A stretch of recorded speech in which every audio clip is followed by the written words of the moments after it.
Hello there everyone, and welcome back to the 18th of December, the 18th day of my storybook advent calendar. Each day in December, up until Christmas, I'm reading a different Christmas storybook. And today I'm reading an Australian Christmas story. It's called The Christmas Caravan by Jennifer Beck and Robin Belton.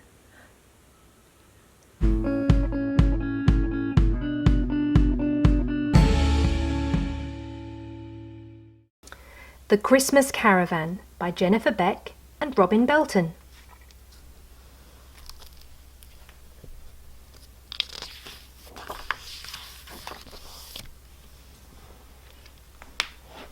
Simon and his mother lived in a caravan park on the outskirts of town.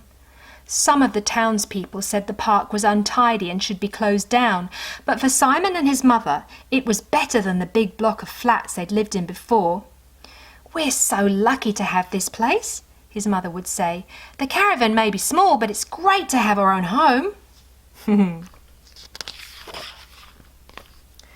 One hot December afternoon, Simon happened to see a competition entry form in the local newspaper.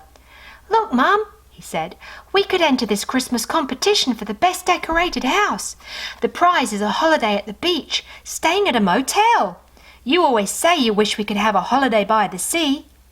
His mother hesitated. "That's true," she said, "and I think it's a great idea. The problem is I can't afford to buy fancy Christmas ornaments or strings of coloured lights." Simon thought for a while. Then his face brightened. "We'll make our own decorations," he said. He looks very enthusiastic, doesn't he? And it does look like a cosy home they have in their caravan, doesn't it?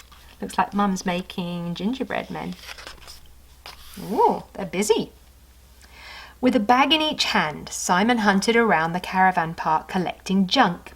He brought several loads back to the caravan, hosed them clean in the yard and sorted the different items into piles.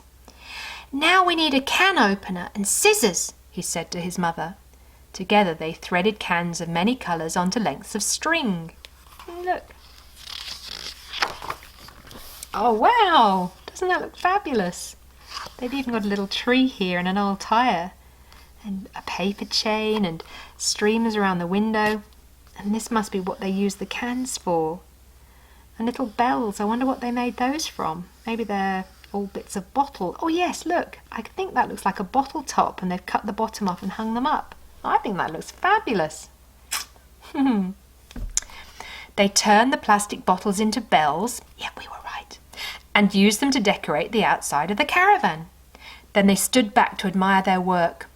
Simon looked thoughtful. "It's beautiful," he said, "but it doesn't look Christmassy enough. I think we need one more thing." Wonder what? He straightened out some crumpled sheets of tinfoil and made a big silver star. His mother hung it from the aerial on the caravan roof. That's just what was missing," she said. Look, there it is. Wow. Oh, wow. Look at all these lights. A map in the local newspaper showed the addresses of all the entries in the competition. As Christmas drew near, crowds of people came out at night to marvel at the many houses festooned with twinkling coloured lights. Festooned means that they've got them hanging all over them. And these houses certainly have, don't they? There were scenes of Santa Claus with his sleigh and reindeer prancing high across the rooftops. Richly decorated Christmas trees stood in front windows, surrounded by piles of presents. They're beautiful, aren't they? Although their address was listed with the others in the newspaper, no one from the town came to look at the decorated caravan. Some of their neighbours in the park just stared and whispered to one another, but others told Simon the caravan looked as colourful as a Christmas card. However, everyone agreed that the park looked a lot tidier now that the rubbish had been picked up. They said they'd try to keep it that way. The mayor and two of his councillors were judging the competition. On the night they were going to choose the winner, Simon waited all evening for the judges to arrive. They did not come. Oh dear, why not? "Perhaps they got lost," his mother said as she comforted him and tucked him into his bunk. Do you think they got lost? Find out. Next morning, she telephoned the mayor. Our caravan was on the address list, she told him. Couldn't you find it? Well, that wasn't exactly the problem, replied the mayor. There were so many magnificently decorated houses to choose from. It was getting late, and after all, a caravan isn't really a house. This caravan is our home, Simon's mother replied, and it was my son's idea to decorate it. He's very disappointed that you and the other judges didn't come to see it. Oh dear. I wonder what he's going to do. Oh, look, he's there. That evening, a shiny black car drove slowly into the caravan park. Simon jumped up and down with excitement as the mayor and councillors stared at the decorated caravan. The councillors mumbled words like, very different, most unusual. The mayor asked Simon about the decorations and listened carefully as he explained about making them. Then the mayor talked with the councillors, and they looked for a long time at the silver star that hung above the caravan. I wonder what they're going to say in the end.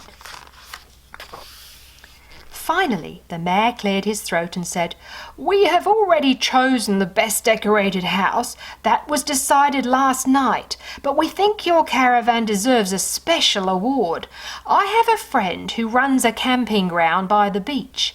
How would you like to stay there for a week at my expense in your caravan? Ooh, they're looking like they're very happy about that. Simon was so excited when the time came to go on holiday that he didn't even mind taking down the decorations. He put them in the new recycling bins that had been placed in each corner of the caravan park.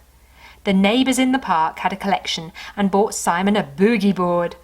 The councillors gave gifts of beach towels and sunscreen.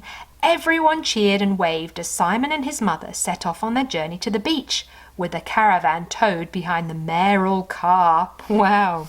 That's a fine way to travel, isn't it? They're all being waved off. Somebody's taking film of them. They had a wonderful holiday, surfing and swimming and enjoying the sunshine. Simon's mother said it really was a dream come true. Oh, that's lovely. Glad they had a good holiday. I wish we didn't have to leave, Simon said when the week was nearly over. He loved the beach and had made some new friends who went to the local school. His mother smiled. Well, I've been offered a job at the beach store. If we want to, we can stay here for as long as we like. They sent a letter to the mayor to thank him and tell him their good news. In time, the caravan became too small for Simon and his mother, and they moved into a cottage beside the store. They kept the caravan on the front lawn for when friends came from town to stay. Every Christmas, Simon decorated it with seashells, adding more and more each year, and people came to look at it. Wow, it does look gorgeous. And people came to look at it all year long. Wow, look, isn't that gorgeous? Oh, well, I'm so glad they got their holiday in the end. I hope you enjoyed that story and that you'll join me again tomorrow for another storybook in my Christmas storybook advent calendar. See you soon!